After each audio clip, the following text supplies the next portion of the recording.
Hello DSC aspirants, మరి 27th afternoon సెషన్లో జరిగినటువంటి పేపర్ యొక్క విశ్లేషణ అనేది మనం ఇప్పుడు చూస్తున్నాము. మన ఫిబ్రవరిలో జరిగాయి కదండి అవి.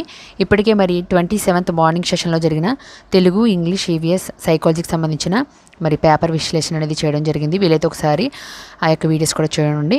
ఇప్పుడైతే మరి ఫిబ్రవరిలో జరిగిన 27th ఆఫ్టర్నూన్ సెషన్లో జరిగిన సైకాలజీకి సంబంధించిన బిట్స్ మరియు దాని యొక్క విశ్లేషణ అనేది స్పీడ్గా చూద్దాము. మరి మొదటిగా కుప్పుస్వామి ప్రకారం బాల్యదశ అనేది ఏమిటి? కుప్పుస్వామి ప్రకారం బాల్యదశ మరి శైశవ దశ నుండి యవ్వనారంభ దశ వరకు ఉంటుంది. Second option is correct answer. వ్యక్తి వికాసంపై పరిసరాల కన్నా అనువంశికత ఎక్కువ వహిస్తుందని తెలిపినవారు. వ్యక్తి వికాసంపై పరిసరాల కన్నా అనువంశికత ఎక్కువ పాత్ర వహిస్తుందని తెలిపినవారు Galton. Fourth option is correct answer. Kohlberg ప్రకారము మంచి బాలుడు బాలిక నేపథ్య నీతి ఏమిటి? కోల్బర్గ్ ప్రకారము మంచి బాలుడు బాలిక నేపథ్య నీతి ఉండే దశ ఏమిటి? రెండవ స్థాయి, మూడవ దశ. దీని నుంచి ఖచ్చితంగా ఓ బిట్ అయితే వస్తుంది. ఖచ్చితంగా మిస్ అవ్వకుండా ఈ యొక్క టాపిక్ ఆ యొక్క మరి 3 స్థాయిలు 5 దశలు 6 దశలు కూడా బాగా చూసుకోండి. నెక్స్ట్, ఎరిక్సన్ ప్రకారము స్వయం ప్రతిపత్తి సందేహం అనే సాంఘిక క్లిష్ట పరిస్థితి ఎదుర్కొనే వయసు ఏమిటి? ఎరిక్సన్ ప్రకారము స్వయం ప్రతిపత్తి సందేహం అనే సాంఘిక క్లిష్ట పరిస్థితి ఎదుర్కొనే వయసు అనేది ఏమిటి? 1వ సంవత్సరం నుంచి 3వ సంవత్సరం మధ్య. మరి ఎరిక్సన్ యొక్క టేబుల్ కూడా ప్రతి పేపర్లో కూడా ఒక బిట్ అనేది ఖచ్చితంగా వచ్చింది. ఎరిక్సన్ నుంచి ఖచ్చితంగా మరలా కూడా అదే విధంగా వస్తుంది. సో ఈ టాపిక్ కూడా మరి చూసుకోండి ఒకసారి. నెక్స్ట్ వచ్చేసి పియాజే ప్రకారము సర్వాత్మవాదం కనబడే దశ. పియాజే ప్రకారము సర్వాత్మవాదం కనబడే దశ పూర్వ ప్రచాలక దశ. అల్పబుద్ధుల ప్రజ్ఞాలబ్ధి 50 నుంచి 70 వరకు.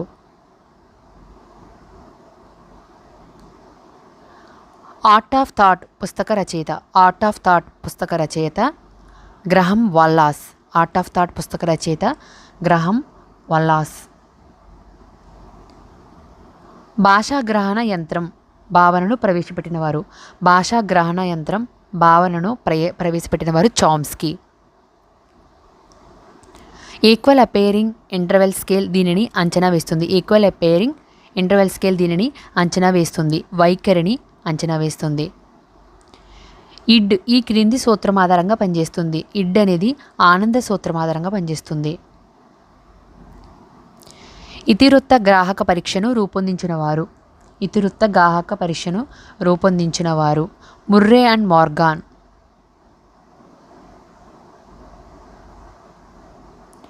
గోవింద్ కుక్కతో ఆడుకోవాలనుకుంటున్నాడు, కానీ కుక్క కరుస్తుందేమోనన్న భయపడుతున్నాడు. అతను లోనవుతున్న సంఘర్షణ ఏమిటి? ఆడుకోవాలనుకోవడము ఉపగమము, భయపడము పరిహారము. సో ఉపగమ పరిహారము. పావ్లోవ్ ప్రయోగంలో గంట శబ్దంతో ఆహారాన్ని జోడించినప్పుడు కుక్క లాలాజలాన్ని స్రవించింది. ఇక్కడ లాలాజలం స్రవించడం అనేది ఏ నిబంధన? ఇక్కడ లాలాజలం స్రవించడం అనేది ఏమిటని అడిగాడు. పావ్లోవ్ ప్రయోగంలో గంట శబ్దంతో ఆహారాన్ని జోడించినప్పుడు కుక్క లాలాజలాన్ని స్రవించింది. ఇక్కడ లాలాజలం స్రవించడం అనేది ఏ నిబంధన? నిర్నిబంధిత ప్రతిస్పందన. నిర్నిబంధిత ప్రతిస్పందన. క్రింది వాటిలో భావావేశ రంగానికి చెందినది. క్రింది వాటిలో భావావేశ రంగానికి చెందినది వ్యవస్థాపనము.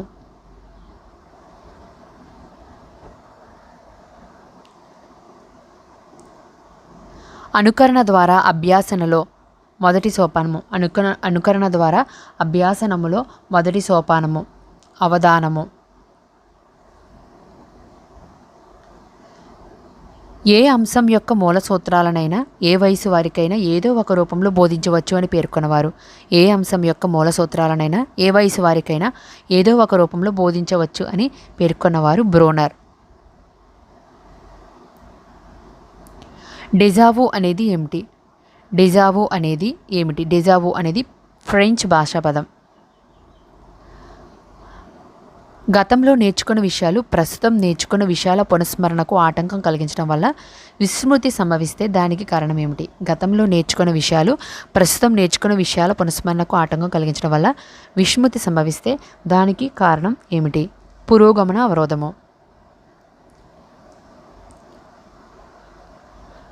బుక్కుకు బహువచనం బుక్స్ అని నేర్చుకున్న విద్యార్థి చైల్డ్కు బహువచనం చిల్డ్రన్కి బదులుగా చైల్డ్స్ అని చెప్పుటకు కారణం ఏమిటి?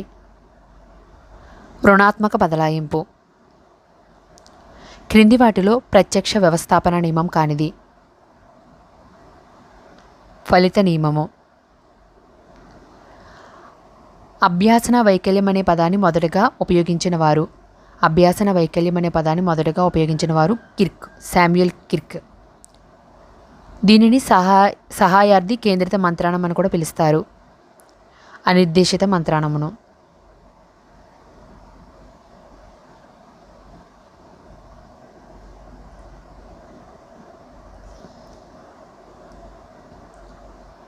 దోపిడీని నిరోధించే హక్కుకు చెందిన ప్రకరణలు. దోపిడీని నిరోధించే హక్కుకు చెందిన ప్రకరణలు 23, 24.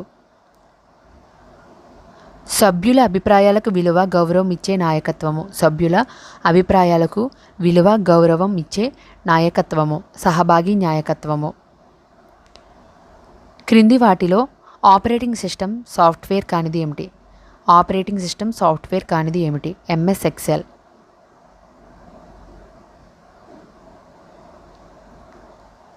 RTE 2009 ప్రకారము ఒక విద్యా సంవత్సరంలో 1 నుంచి 5 తరగతులకు బోధనా గంటలు ఎన్ని? 800 గంటలు. NEP 2020 ప్రకారము 3వ తరగతి నుండి 5వ తరగతి వరకు ఈ క్రింది స్థాయికి చెందుతారు.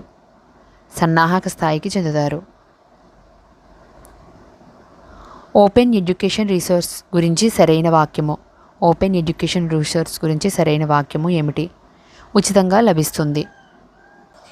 ఈ కంటెంట్తో కూడిన ట్యాబ్లను ఆంధ్రప్రదేశ్ ఈ క్రింది తరగతి విద్యార్థులకు ఉచితంగా అందజేశారు. ఈ కంటెంట్తో కూడిన ట్యాబ్లను ఆంధ్రప్రదేశ్లో ఈ క్రింది తరగతి విద్యార్థులకు ఉచితంగా అందజేశారు. 8వ తరగతి విద్యార్థులకు ఉచితంగా అందజేశారు. NCF 2005లో 1వ అధ్యాయం దీనికి సంబంధించినది. NCF 2005లో 1వ అధ్యాయం దీనికి సంబంధించినది. అభ్యాసన మరియు జ్ఞానానికి సంబంధించినది. ఇది మరి సైకాలజీకి సంబంధించిన బిట్స్, మరి వాటి యొక్క ఆన్సర్స్. సో ఇలాంటి మరిన్ని వీడియోస్ కోసం మా ఛానల్ని సబ్స్క్రైబ్ చేసుకోవడం మర్చిపోకండి. మరిన్ని ప్రాక్టీస్ బిట్స్ అనేవి మా ఛానల్ అవైలబుల్గా ఉంటాయి. Thank you.